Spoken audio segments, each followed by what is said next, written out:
एक तारा। ठुनक ठुनक एक तारा बोले, बिन एक तारा बोले वह। बिन एक तारे सुंदर दुनिया, सोहम नाद ही खोले वह। एक तारा संगीत का वो साज है जिस पर प्रभु भक्तों संतों ने ईश्वर का गुणगान तथा उसकी वंदना करके अपने आध्यात्मिक मार्ग को प्रशस्त किया है। एक तारे की ठुनक ठुनक की आवाज़ यद्यपि बहुत मधुर, कोमल तथा सुरीली होती है।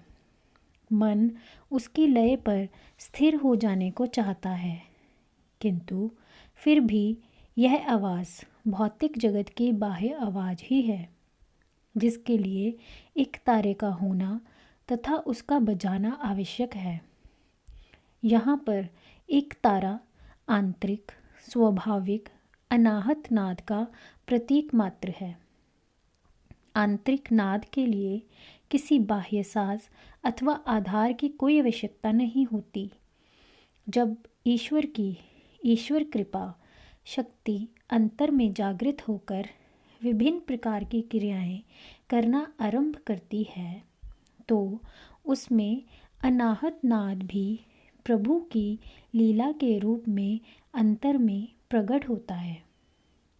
यदि ऐसा मान लिया जाए कि कृपा शक्ति की लीलाओं को अनुभव करने के लिए चित्त संस्कारों का आधार होना आवश्यक है, तो यह बात किसी सीमा तक ठीक हो सकती है, किंतु यह आधार बाह्य भौतिक नहीं वरन आंतरिक तथा सूक्ष्म होता है, जिसे स्थूल ज्ञानेंद्रियों से देख या अनुभव कर पाना संभव नहीं। जब कृपा शक्ति सूक्ष्म स्तरों पर क्रियाशील होती है, तब अंतर में पड़े हुए प्रसुप्त संस्कार ईश्वरीय लीलाओं का रूप धारण कर जीव के शरीर में कई रूपों, विचारों, भावों, वृत्तियों एवं लीलाओं में प्रकट होना आरंभ करते हैं।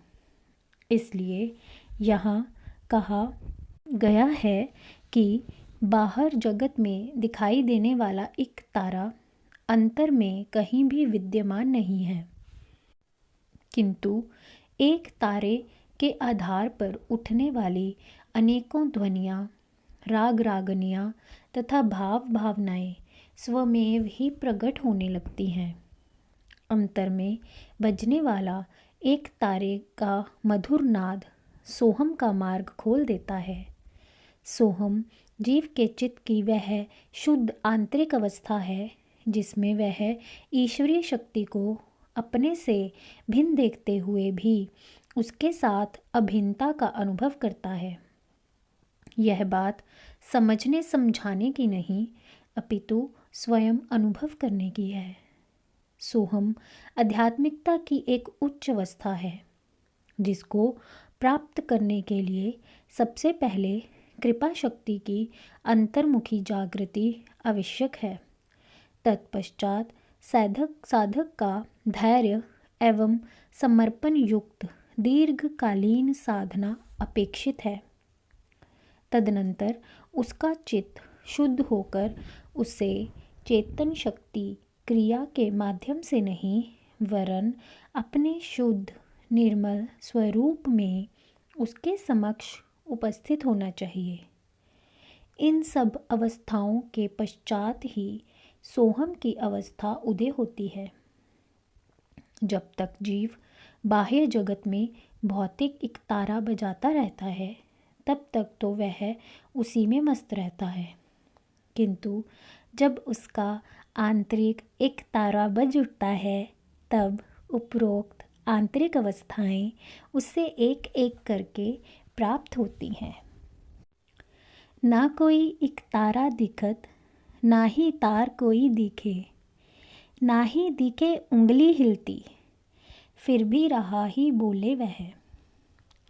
कैसा विचित्र है कि अंतर में ना तो कोई एक तारा दिखाई देता है और ना ही एक तारे की कोई तार, ना ही उस एक तारे को छेड़ते हुए कोई उंगली दिखाई देती है, फिर भी एक तारा तो बोलते ही चला जाता है। अर्थात ना ही चित्त के संस्कार दिखाई देते हैं और ना ही कोई वासना अथवा मन, ना ही जगत की प्रत्येक क्रिया में कारण बनी हुई चेतन शक्ति ही कहीं दिखाई देती है। केवल उसकी क्रिया ही अनुभव में आती है, चाहे नाद की क्रिया हो अथवा विचार या भाव की, किंतु शक्ति की अनुभूति उसकी क्रिया से ही होती है। इस आंतरिक एक तारे का बजना तथा साधक को उसका अनुभव होना अत्यंत आवश्यक है, क्योंकि तभी साधक की आंतरिक शुद्धिकरण की अस्वाभाविक क्रियाएं घटित होती हैं। इसी को ईश्वरीय कृपा शक्ति की लीलाएं भी कहा जाता है। एक तारे का बजना केवल प्रतीकात्मक है। वास्तव में आंतरिक एक तारे की क्रियाशीलता, उसका प्रकाश, नाद एवं भावनात्मक क्रियाओं की अभिव्यक्ति ही उसका बजना है। एक तारे के इस प्रकार अंतर में बज उठने के अतिरिक्त चित्त शुद्धि का कोई और मार्ग नहीं। जब तक शक्ति जगत अभिमुखी प्रवाहित है, तब तक तो एक तारा जगत में ही बचता रहता है। जब जीव जगत भोगों से थक उकता जाता है एवं उनमें दुख का अनुभव करने लगता है, तो प्रयत्न पूर्वक साधनाओं, उपासनाओं, पठन पाठन और गायक कीर्तन में प्रवृत्त हो जाता है। ऐसी अवस्था में अंतर में सत्व गुणों संस्कारों का उदय होकर हृदय को अंतर्मुखी प्रभावित करना आवश्यक है। तभी मनुष्य में जगत के प्रति वैराग्य उदय हो पाता है। इसके उपरांत ही चित्त की वह अवस्था समक्ष आती है जब उस पर अंतर गुरु की कृपा की वर्षा होना आरंभ हो जाती है। भले ही यह कृपा वर्षा बाह्य गुरु के माध्यम से हो, किंतु वास्तव में अंतर गुरु की कृपाशीलता ही बाह्य गुरु के द्वारा प्रकट होती है। जब जीव का आंतरिक एक तारा बज उठता है, एक तारा का बज उठना साधक की आंतरिक आध्यात्मिक यात्रा का आरंभ मात्र है। तमोगुण के संयोग से एक तारा जगत के अशुभ, कलिष्ठ तथा जगत आसक्ति से लिप्त संस्कारों को उभार कर क्रिया में परिणत करता है। काम, क्रोध, लोभ इत्यादि की वृत्तियों को अंतर में प्रभावशीलता प्रदान करता है। रजोगुण का संयोग होने से क्रियाओं तथा नाद इत्यादि में तीव्रता भर देता है तथा सत्व गुण के साथ संयोग होने से अंतर में आनंद की अनुभूति करवाता है। किंतु एक तारे का बजना किसी गुण से प्रभावित कैसी भी तथाकथित शुभ अशुभ झंकार तथा ठुमक ठुमक की आवाज़ किसी भी क्रिया के माध्यम से प्रकट हो, वह सब शुभ ही है। आंतरिक एक तारे का बजाना कभी भी अनिष्टकारक नहीं हो सकता। जीव अपनी अल्प बुद्धि से क्रियाओं में भी शुभ तथा अशुभ की कल्पना कर लेता है, किंतु वह इस बात को भूल जाता है कि यह आंतरिक एक तारा बज रहा है, जिसकी सभी स्वर लहरियां साधक के उत्थान के लिए ही घटित होती हैं।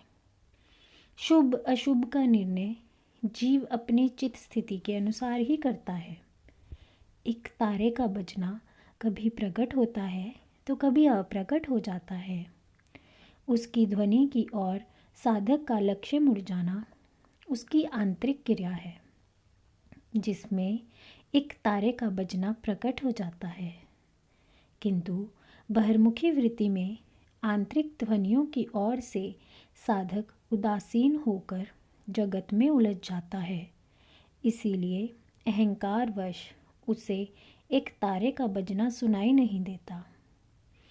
इस एक तारे का बजना चाहे प्रकट हो अथवा अप्रकट तभी तक संभव है जब तक आत्मा से चेतना प्रादुर्भूत होकर जगत अभिमुखी अथवा अंतर अभिमुखी क्रियाशील है।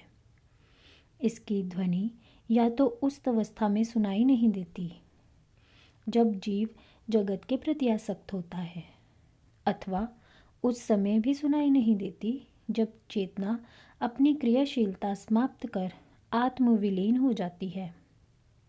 आत्मा की ओर एक तारे की ध्वनियों को प्राणों का उत्थान कहा जाता है। जगत की ओर इसकी ध्वनियों को प्राणों का वित्थान कहा जाता है। यह वित्थान तथा उत्थान चेतना की क्रियाशीलता ही है और यह क्रियाशीलता तभी तक संभव है जब तक चेतन आत्मा के आधार पर किंतु आत्मा से पृथक किसी भी प्रकार की क्रियाशीलता में अपने आप को लगाई रखती है। जिस प्रकार बाह्य एक तारा आधार के बिना नहीं बच सकता, उसे यंत्र चाहिए, तार चाहिए, बजाने वाला चाहिए, उसके साथ गाने के लिए शब्द चाहिए। इनके अभाव में एक तारे का बजना असंभव है। इसी प्रकार आंतरिक चेतना रूपी एक तारे की ध्वनि को प्रकट होने के लिए आधार की आवश्यकता है। इस आधार में मुख्य भूमिका वासनाओं तथा संस्कारों की होती है। उच्च भूमिका प्राप्त साधकों के लिए प्रकृति के विभिन्न तत्व भी आधार का कार्य करते हैं। उत्थान अवस्था में जब तक चेतना की क्रियाशीलता संस्कारों तथा वासनाओं के आधार पर बनी रहती है, तब तक साधक की क्रियाओं का आधार संस्कार होते हैं। चित्त के पूर्णतः शुद्ध हो जाने पर ही एक तारे की ध्वनियों का आधार तत्व हो जाते हैं। प्रसव क्रम में जिस प्रकार तत्व प्रकृति से विकृति का रूप धारण करते हुए पृथ्वी तत्व के निर्माण तक यात्राशील होते हैं, उसी प्रकार उत्थान दिशा में विकृति अपनी प्रकृति में तथा विकृति प्रकृति अपनी मूल प्रकृति में विलीन करने की यात्रा करते हुए अंततः शक्ति आत्मा में विलीन होते हुए अपने साथ क्रियाशीलता को भी आत्मा में विलीन कर देती है।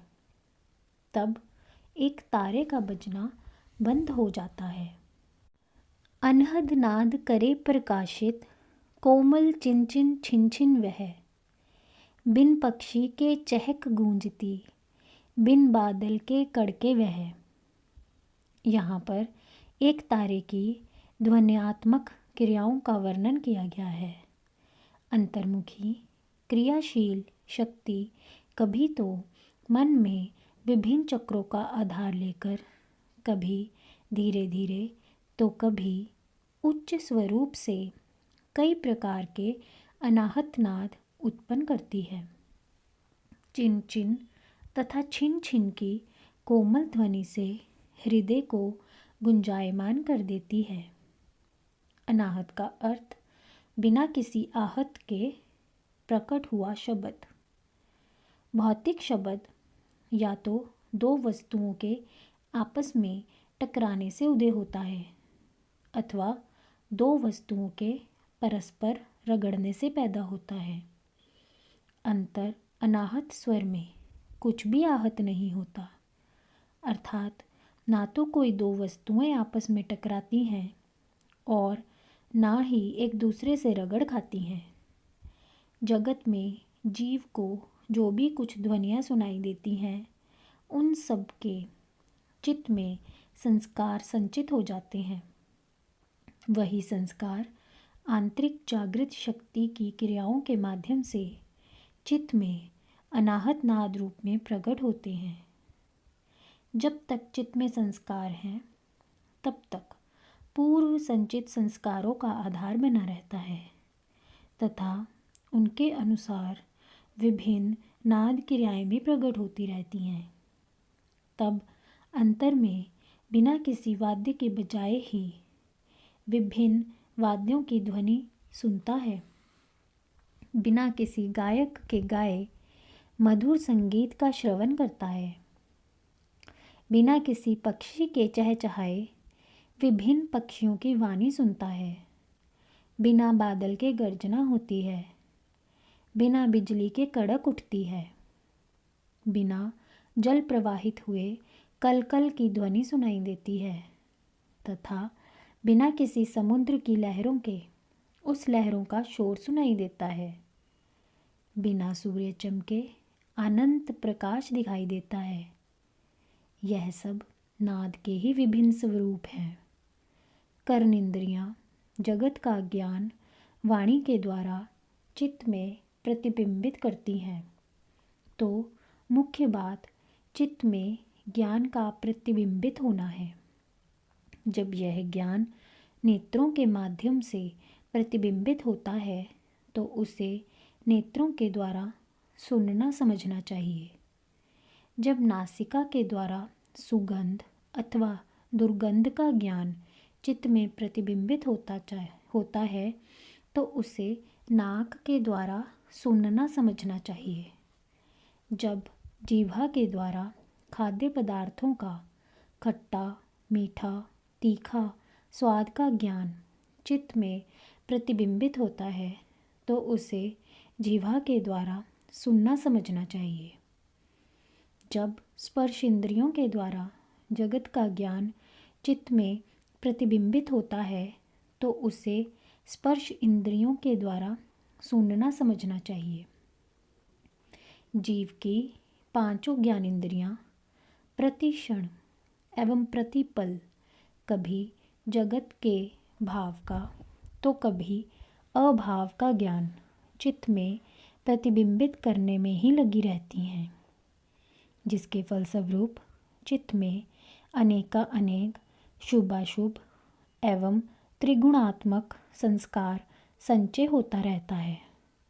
आंतरिक एक तारे का बजना आरंभ होने पर वह सभी संस्कार विभिन्न क्रियाओं के रूप में अंतर में प्रकट होते हैं, जिन्हें कभी साधक अपनी आंतरिक श्रवणेंद्रियों से, कभी घ्राणेंद्रियों से, कभी नेत्रों से, कभी स्पर्श से तो कभी जिह्वा से अनुभव करता है।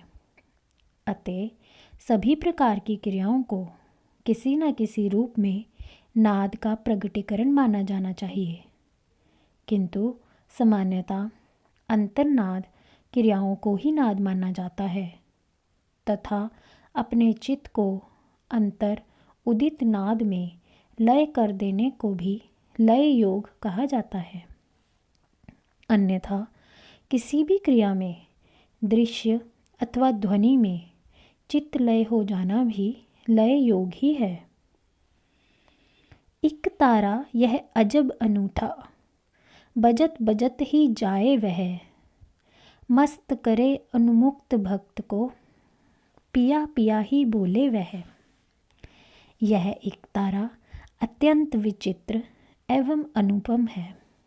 बाह्य एक तारे को बजाने की आवश्यकता होती है, किंतु यह आंतरिक एक तारा बिना किसी बजाने वाले के तथा बिना किसी बाह्य आधार के बजता ही चला जाता है। कोई सुनने वाला हो अथवा नहीं, यह तो अपना काम ही किए जाता है। जिन जगत से उन्मुक्त तथा सर्व बंधन रहित प्रेमी भक्तों को यह अपनी मधुर एवं कोमल ध्वनि से मस्त बना देता है, उनके अंदर का प्रेम नित्य नया और बढ़ता ही चला जाता है। यह एक तारा कोई अन्य ध्वनि नहीं करता, केवल पिया पिया की ही ध्वनि बारंबार करता है। वो चाहे कैसी भी क्रिया करे, किसी भी रूप में प्रकट हो तथा हृदय में कैसा भी भाव हो, उसकी आंतरिक यात्रा का प्रत्येक पग पिया अर्थात प्रभु की ओर ही बढ़ता जाता है। प्रत्येक क्रिया का कारण और करने वाला भी प्रभु ही है तथा प्रत्येक क्रिया भक्त को प्रभु की ओर अग्रसर करने में सहायक होती है। ऐसा अनूठा है यह आंतरिक इकतारा। तीर्थ शिवोम बजावन हारे, छुपा तू कहाँ है बैठा। इकतारा तो बोलता रहता, पर ना दर्श दिखावे वह। हे इस इकतारे के बजावन हारे प्रभु, तो छिपकर क्यों बैठा है। ठीक है कि इसका बजावन हारा कहीं दिखाई नहीं देता, इसीलिए सब लोग यही मानकर बैठे हैं कि इसका बजावन हारा कोई है ही नहीं। किंतु यह सिद्धांत की बात है कि बिना कारण के तथा कर्ता के कोई क्रिया संभव नहीं। यदि किसी को प्रेरणा प्राप्त होती है तो उसका प्रेरक भी अवश्य होता है। यदि यह जगत हमारे सन्मुख उपस्थित है तो इसका कर्ता तथा नियामक भी अवश्य होगा। तो इस इकतारे का बजाने वाला प्रभु स्वयं है, किंतु वह ऐसा अदृश्य होकर बैठा है कि किसी को दिखाई ही नहीं देता। भक्त प्रार्थना करता है कि हे प्रभु, यह इकतारा कब तक बजता रहेगा तथा मैं भी इसे कब तक सुनता रहूँगा। किंतु कठिनाई यह है कि प्रभु के प्रकट हुए बिना यह इकतारा बजना बंद नहीं होता तथा इस इकतारे के बंद हुए बिना प्रभु दर्शन नहीं होते। मज़े की बात तो ये है कि प्रभु दर्शन होते ही इकतारा बंद हो जाता है। भगवान की बड़ी विचित्र लीला है जिसको कोई भी समझ नहीं पाता। केवल वही उसको समझ पाता है जिसको भगवान समझना चाहे। अभी तो ऐसी स्थिति है कि इकतारा बजे ही चला जा रहा है, किंतु प्रियतम के दर्शन कहीं भी नहीं होते।